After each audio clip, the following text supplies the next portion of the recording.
guys, it's Nicole and I'm back, and I'm going to do a Q and A or question and answer video to answer all the questions that you left on my Facebook and Instagram pages. So if you're interested in knowing the answers to these questions, stay tuned.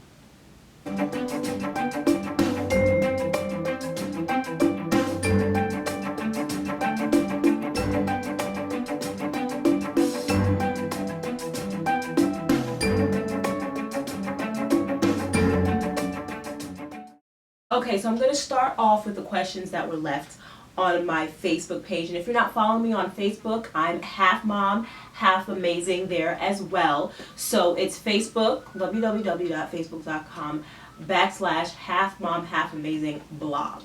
So, question number 1 from Ruel Finlayson. Hey! Hi, I have 3 little ones too and was wondering how you keep them motivated. My oldest gets frustrated or bored and I feel like I'm changing our schedule. I'm thinking that's what she meant to say, every few months. He loves exploring and sciences, but everything seems to need one-on-one time, and with all 3 of my kids at the same time. How do you balance all 3 to do work? Okay, so the whole reason why I even created the ABC shelf work that I do, and if you're interested in the ABC preschool shelf work activities, I will link that playlist right above right now. That's the reason why I created it, to keep my 3-year-old occupied while I dealt with my other 2. So what I do is I like to start off with him first, do some activities with him from the work shelf, get him settled, and then I proceed to start working between my 7-year-old and my now 5-year-old. He just turned 5 like a week and a half ago. So he was still young during the year too. He was 4. So each of them needed their individual attention. So what I would do is literally kind of sit in the middle of all of them in a way, and my 3-year-old, usually at that time he already had his work out of the way, so he'd either play on the floor beside me, or sometimes he would just like eventually fall asleep, or he'd just sit on my lap while I helped his older 2 brothers. So I would go back and forth between the 2 of them. But what's most important is that I suggest that you get the little ones always out of the way first, give them their one-on-one time, give them their individualized attention, start your older kids on their individual work that they can do while you are working with your littler ones, and then you can, after you're done giving the tiny ones their one-on-one attention, then you go ahead and start working on with your other kids. So I feel like that was very helpful for me, is to get my 3-year-old out of the way, so I knew his learning was done, he got his attention, and then he was able to allow me to better focus on his older 2 brothers. The next question came from Charla, and Charla asked, when planning your preschool letter of the week themes, do you use a curriculum as a guide, or do you piece it all together yourself? I'm going to begin preschool with my youngest in the fall, and I'm having trouble getting started with planning. Now, I'm going to link right here a video that talks about how I plan for the week. I did a week-by-week planning this year. The year before I did semester by semester, and that was a lot of work, and it kind of got thrown off track if we missed a day or someone got sick, and it kind of just messed everything up. So I went on to a week by week planning routine. So what I did is pretty much every week I would look at whatever my kid had to learn, and then I go on Pinterest and I would pull up items that correspond with what we're learning. So specifically for my preschool letter of the week curriculum, I didn't follow any store-bought curriculum. I had workbooks and worksheets that I had purchased from like the Dollar Tree. I even purchased a preschool curriculum from Christian Light Education, which are just a few workbooks, and I would pull from those and add them to the work shelf activities. But for the most part, everything came from either things that I had laying around the house that I constructed and I put together on work trays, or that I found on Pinterest. So for instance, if you just go on Pinterest and type letter A activities for preschoolers, tons of stuff comes up, and a lot of it is free. So I would take my time over the weekend, maybe on a Sunday afternoon, and just gather my resources for the week and put my work trays together. And that way every Wednesday I would flip his entire work shelf over, and that gave me a few days after the Sunday planning up until Wednesday morning to have everything brand new for him for the letter of the week. So it went from Wednesday to Wednesday, and that's how I did it. It's really nothing, no rocket science, anything about like that. I simply went on Pinterest, typed in letter A activities, letter B activities, tons of free resources came up, and a lot of times I would see what they did and I recreated it on my own with items I already had laying around the house.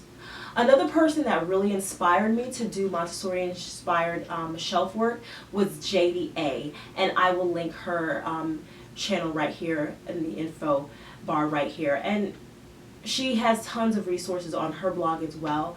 I believe it's called shelfwork.com. But that's how I got inspired. So simply just getting creative, using items that are around your home, or creating things or printing things that you see that are free online. And that's pretty much how I made my ABC Litter of the Week shelf work activities. This question from Facebook is from Holly, and Holly Scogan asks, what does a typical school day look like schedule-wise? Okay, Holly, so again, there is a video that I did. I did a homeschool day in the life video towards the end of this past school year that I will link right here and in the description box below, which pretty much is the entire day from breakfast to after the boys go to bed at night. That includes my cleaning routine. It was a Monday, so I was mopping that day. It basically breaks down what a typical homeschool day looks like. And pretty much what we do, we get up. We usually get up around 7 o'clock. The boys are up. We have breakfast around 8. We start homeschooling our circle time around 9:30. We take short breaks in between until we get to lunch. Lunch is at noon. We take lunch, and then from 1 to 2 we wrap everything up. So we usually homeschool between 9:30 or 10 and 2, and that's not consistent homeschooling. That's homeschooling in specific blocks, and we do about 3 topics a day. So it would be math, language arts, and a classical conversation topic. So a classical conversation topic could be history, science, geography, Latin, so on and so forth. So 3 main topics a day over the course of about 4 hours, split up into chunks. And then after that, we have lunch. We wrap everything up that last hour, and then I go into my cleaning routine and chores for the day. So you'll see all of that in that video. And my last question from Facebook comes from Lisa Marie Toleno. She said, I just found your videos tonight and I love them. Thanks, Lisa. I love organization, but I'm challenged when it comes to getting started and when getting everything done. When do you organize your space, your time, and your plans? I've been trying to do it in the evening when the kids are in bed. What are some of your tips for when you plan, how often, how long does it take, when kids are playing or sleeping, etc.? I do all that when the kids are sleeping. I rarely do anything planning related, blog related, anything like that when the kids are up. I do that at night, I do that early in the morning. So whatever is best for you. Some people like to write out their plans at the end of the day. Some people like to get up in the morning after they have their personal time, their devotional time, and they have their planning time. You have to figure out what time is best for you. But I definitely try to do when the kids are not around, because I just can't be distracted and I'm now able to focus on exactly what I want to get done the next day. Sundays also are my main planning days. I just take a few minutes at the end of the day and write down everything that I want to do throughout each day of the week. It doesn't take me a long time to plan. Originally, I used to do a whole bunch of other stuff like decorate my planner and all that. Lately, I don't have time for that, even though it's very fun. I love doing it. But pretty much what I like to do is I use the Happy Planner, and I'll insert a picture of my Happy Planner now. You can find your Happy Planner at your local Michael's. It costs about $30 if you buy it full retail price, but Michael's often has 50% off coupons, so you can get yours as low as $15. It's a great planner. I like how it splits the days up into morning, afternoon, and evening. That way I can plan what I have to do in the morning, afternoon, or evening. I like to have the middle section be my chores, and in the evening I talk about if I'm going to work out or if I have evening activities like sports events, things like that with the kids. And in the top section, I usually use that as my just to-do list, about 4 things that I really need to get done that day, whether personal or homeschool or what have you. So I just say take some time to plan, literally 15 minutes at the end of your day.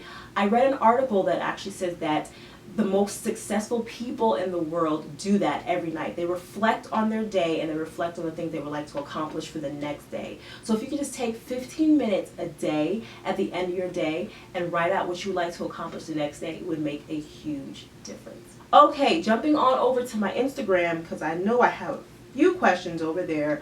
I love my Instagram family. I have so much fun posting pictures and commenting and feedback back and forth with you guys there. I love the community I have on Instagram. I love my homeschool moms, stay-at-home moms, everyone in the mom life Hashtag mom life struggle. So thank you so much for asking these questions.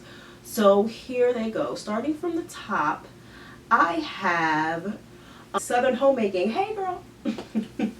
How do you give each child an individual lesson while still having the young children occupied with something constructive as well? Like I said previously, I get the littles out the way. I start with the younger one because if I don't give him his attention, he is going to destroy everything. And that's why I set up the shelf work activities for him to do, for me to do with him. And then when I'm working with his other two brothers, either he's with me, beside me, working on another tray, on my lap, getting ready to take a nap, what have you. And then I work in between my 5-year-old and 7-year-old. So that's how I do it. I always give time to the youngest kid first and then split my time between the others. For those of you who have multiple kids, like 5, 6, 7, God bless you. I don't, because I have a hard time balancing the 3 that I have. But for me, the best thing to do is to give the little something to do and spend the time with them first. Get them out of the way. That way afterwards, it's just, they feel better. I just feel like he gives me less stress whenever I spend that time with him first.